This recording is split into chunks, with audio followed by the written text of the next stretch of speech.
আসসালামু আলাইকুম রহমতুল্লাহ। সুপ্রিয় শিক্ষার্থীবৃন্দ, আমার আজকের ক্লাসে তোমাদেরকে স্বাগতম। ক্লাসের শুরুতেই আমি সংক্ষিপ্তভাবে আমার পরিচয়টি উল্লেখ করব। আমি আবু মোহাম্মদ সালাউদ্দিন ওবায়দা, প্রভাষক, রসায়ন বিভাগ, রেদওয়ান আহমেদ বিশ্ববিদ্যালয় কলেজ, চান্দিনা, কুমিল্লা। আজকে আমরা আলোচনা করব রসায়ন প্রথম পত্রের ৩য় অধ্যায়ের উপর। অধ্যায়টির নাম মৌলসমূহের পর্যায়বৃত্ত ধর্ম ও রাসায়নিক বন্ধন।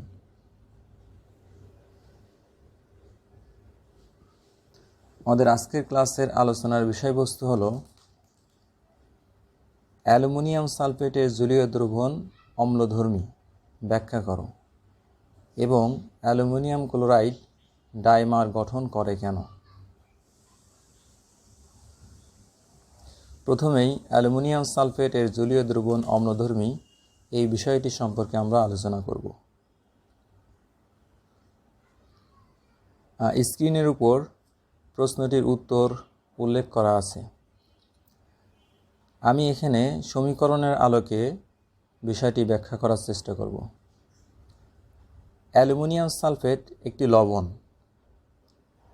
এবং এই লবণটি গঠিত হয় তীব্র অ্যাসিড সালফিউরিক অ্যাসিড এবং মৃদু ক্ষার অর্থাৎ অ্যালুমিনিয়াম হাইড্রোক্সাইডের সংযোগের ফলে। অ্যালুমিনিয়াম সালফেট লবণটি তৈরি হয় সালফিউরিক অ্যাসিডের সাথে অ্যালুমিনিয়াম হাইড্রোক্সাইডের সংযোগে। আমরা জানি যে অ্যাসিড এবং ক্ষার পরস্পর বিক্রিয়া করে লবণ ও পানি উৎপন্ন করে। তবে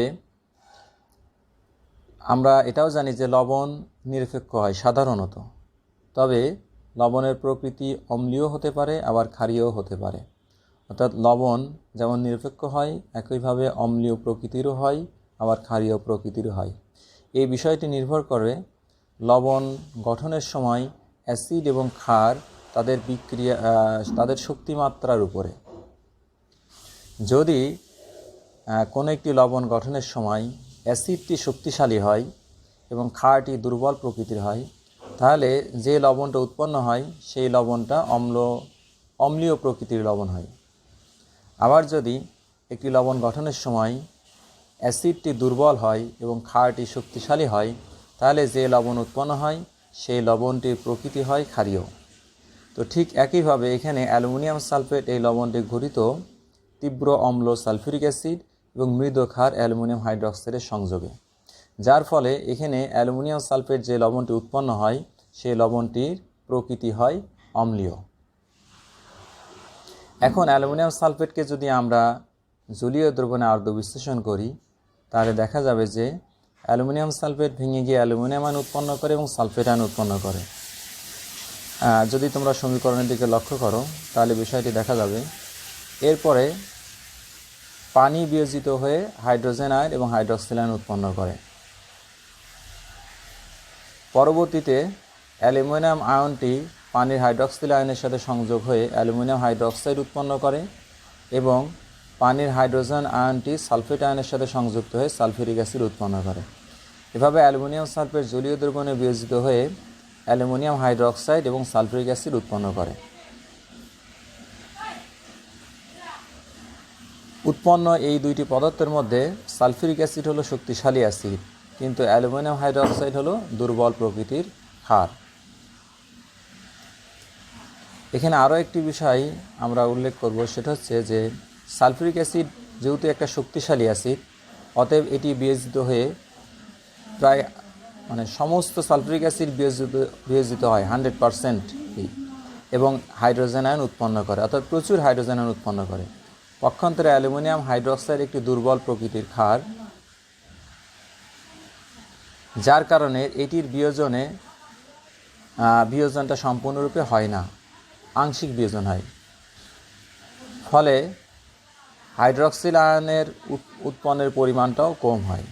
পরবর্তীতে অ্যালুমিনিয়াম হাইড্রক্সাইড থেকে যে হাইড্রক্সিল আয়ন উৎপন্ন হয় তার থেকে অনেক বেশি হাইড্রোজেন আয়ন উৎপন্ন হয় সালফিউরিক অ্যাসিড থেকে, যার ফলে হাইড্রক্সিল আয়ন সমস্ত হাইড্রোজেন আয়নকে সালফিউরিক অ্যাসিড থেকে যে হাইড্রোজেন আয়নটি উৎপন্ন হয় সেই সমস্ত হাইড্রোজেন আয়নকে প্রশমন করতে পারে না। ফলে দ্রবণে হাইড্রক্সিল আয়নের প্রশমনের পরেও অনেক বেশি পরিমাণে হাইড্রোজেন অনুপস্থিত থাকে, যার কারণে দ্রবণের প্রকৃতিটা অম্লীয় প্রকৃতির হয়। অর্থাৎ অ্যালুমিনিয়াম সালফেট জলীয় দ্রবণে বিয়োজিত হয়ে যে দ্রবণ উৎপন্ন করে সেই দ্রবণের প্রকৃতি হয় অম্লীয়। এটাই হলো এই প্রশ্নের উত্তর। এরপরে আমরা আলোচনা করব অ্যালুমিনিয়াম ক্লোরাইড ডাইমার গঠন করে কেন।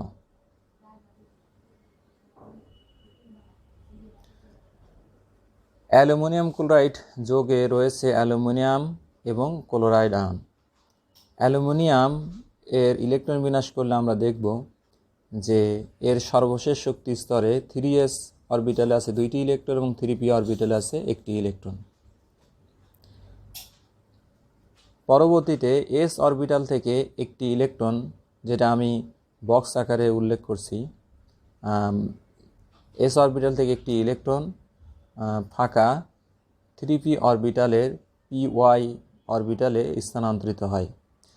ফলে সর্বশেষ শক্তি স্তরে 3টি বিজোড় ইলেকট্রন সৃষ্টি হয়, যার কারণে অ্যালুমিনিয়ামের যোজনী 3 হয়। এরপরে ক্লোরিনের ইলেকট্রন বিন্যাস করলে আমরা দেখি যে ক্লোরিনের সর্বশেষ শক্তি স্তরে আছে 7টি ইলেকট্রন, এর মধ্যে p অরবিটালে আছে 1টি বিজোড় ইলেকট্রন, যার কারণে ক্লোরিনের যোজনী 1 হয়। এখন যখন অ্যালুমিনিয়াম ক্লোরাইড গঠিত হয় তখন ক্লোরিনের একটি ইলেকট্রন বিজোড় ইলেকট্রন অ্যালুমিনিয়ামের যে 3টি বিজোড় ইলেকট্রন রয়েছে সর্বশেষ শক্তি স্তরে s অরবিটালে 1টি এবং p অরবিটালে 2টি, তার প্রত্যেকটির সাথে একটি করে ক্লোরিনের ইলেকট্রন শেয়ারে অংশ নেয়। অর্থাৎ 3s, যেটা অ্যালুমিনিয়াম ক্লোরাইডের ইলেকট্রন বিন্যাসের যৌগের ইলেকট্রন বিন্যাসের ডান দিকে উল্লেখ করা আছে, অ্যালুমিনিয়াম এর 3s অরবিটালে ক্লোরিনের pz অরবিটালে একটি ইলেকট্রন শেয়ারে অংশ নেয় এবং একটি বন্ধন সৃষ্টি করে। একইভাবে px এবং py অরবিটালের একটি বিজোড় ইলেকট্রনের সাথে ক্লোরিনের pz অরবিটালের বিজোড় ইলেকট্রন শেয়ারে অংশ নেয় এবং একটি করে বন্ধন সৃষ্টি করে। ফলে অ্যালুমিনিয়াম ক্লোরাইডের 3টি বন্ধন সৃষ্টি হয়। অর্থাৎ একটি অ্যালুমিনিয়ামের সাথে 3টি ক্লোরিন সমযোজী বন্ধন দ্বারা আবদ্ধ হয়ে অ্যালুমিনিয়াম ক্লোরাইড যৌগ গঠন করে। এখানে দেখা যাচ্ছে যে তাহলে অ্যালুমিনিয়াম ক্লোরাইড এই যৌগে মোট 6টি ইলেকট্রন থাকে, যোজনী স্তরে মোট 6টি ইলেকট্রন থাকে, অর্থাৎ অষ্টক এখানে অপূর্ণ অবস্থায় থাকে। তবে অ্যালুমিনিয়াম ক্লোরাইডের pz অরবিটালটা ফাঁকা অবস্থায় থাকে।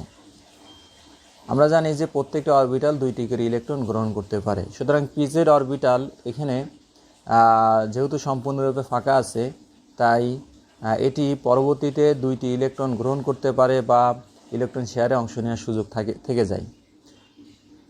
তাহলে দেখা যাচ্ছে যে অ্যালুমিনিয়াম ক্লোরাইড এর অষ্টক অপূর্ণ অবস্থায় থাকে, বাইরের স্তরে মোট 6টি ইলেকট্রন থাকে।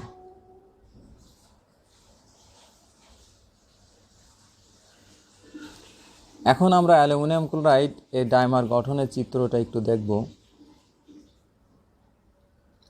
এখানে দেখা যাচ্ছে যে অ্যালুমিনিয়াম ক্লোরাইড প্রথম চিত্রের উপরের অংশে অ্যালুমিনিয়ামের 3টে ক্লোরিন পরমাণু রয়েছে এবং নিচের অংশেই অ্যালুমিনিয়ামের সাথে 3টি ক্লোরিন পরমাণু আছে।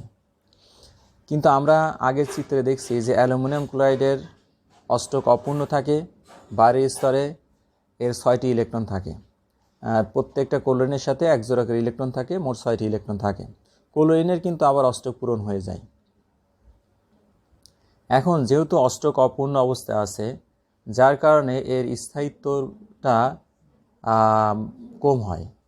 অ্যালুমিনিয়াম ক্লোরাইড যখন অ্যালুমিনিয়াম ক্লোরাইড এর AlCl3 আকারে থাকে তখন তার স্থায়িত্বটা কম হয়। তো স্থায়িত্ব বৃদ্ধির জন্য বা অ্যালুমিনিয়াম ক্লোরাইডের স্টেবিলিটি অর্জন করার জন্য অ্যালুমিনিয়াম ক্লোরাইড কী করে, একটা অ্যালুমিনিয়াম ক্লোরাইড অপর অ্যালুমিনিয়াম ক্লোরাইডের সাথে একটা সন্নিবেশ বন্ধন সৃষ্টি করে। এখানে দেখা যাচ্ছে যে চিত্রের উপরের অংশে অ্যালুমিনিয়াম ক্লোরাইড এর সাথে নিচের অংশের অ্যালুমিনিয়াম ক্লোরাইডের ক্লোরিন পরমাণুর একটি তীর চিহ্ন দিয়ে একটা বন্ধন দেখানো হয়েছে।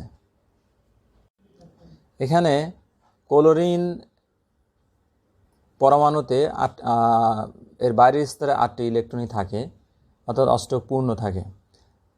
তো তখন অ্যালুমিনিয়াম ক্লোরাইডের একটি অণু তার পার্শ্ববর্তী অপর অ্যালুমিনিয়াম ক্লোরাইডের অপর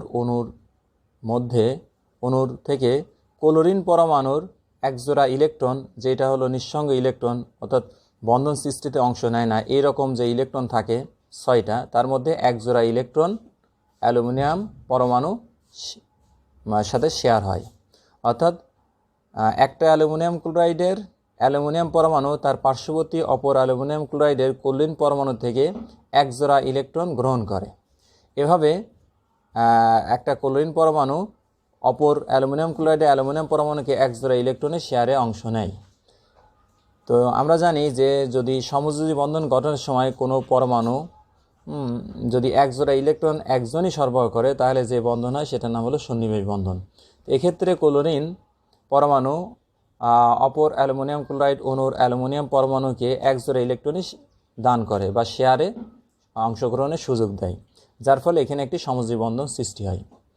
একইভাবে যেই অ্যালুমিনিয়াম ক্লোরাইডের ক্লোরিন পরমাণুটা অপর অ্যালুমিনিয়াম ক্লোরাইড অণুর অ্যালুমিনিয়াম পরমাণুকে ইলেকট্রন দান করলো, ঠিক একইভাবে ওই অ্যালুমিনিয়াম ক্লোরাইড অণুর ক্লোরিন পরমাণু তার অপর অ্যালুমিনিয়াম ক্লোরাইড অণুর অ্যালুমিনিয়াম পরমাণুকে একজোড়া ইলেকট্রন শেয়ারে অংশগ্রহণের সুযোগ দেয়। এভাবে অপর অণুর অ্যালুমিনিয়াম পরমাণুটাও একজোড়া ইলেকট্রন গ্রহণ করে একটা সন্নিবেশ বন্ধন গঠন করে এবং এর অষ্টকটা পূর্ণ হয়। এভাবে পাশাপাশি দুটি অ্যালুমিনিয়াম ক্লোরাইড পরমাণু নিজেদের মধ্যে ইলেকট্রন, তাদের ক্লোরিন পরমাণুর ইলেকট্রন নিজেদের মধ্যে শেয়ারে অংশগ্রহণ করে তারা উভয়ে অষ্টক পূরণ করে থাকে, যার ফলে এই অবস্থায় অ্যালুমিনিয়াম ক্লোরাইডের স্থায়িত্বটা বৃদ্ধি পায়। তো এই কারণে এই অ্যালুমিনিয়াম ক্লোরাইড ডাইমার গঠন করে, অর্থাৎ দুইটা অ্যালুমিনিয়াম ক্লোরাইড অণু একত্রে থাকে। তো অ্যালুমিনিয়াম ক্লোরাইডের ডাইমার গঠনের চিত্রটা হচ্ছে Al2Cl6। এটাই হলো এই প্রশ্নের উত্তর। ইনশাআল্লাহ আমরা পরবর্তীতে অন্য কোনো বিষয়ে আলোচনা করব। আসসালামু আলাইকুম।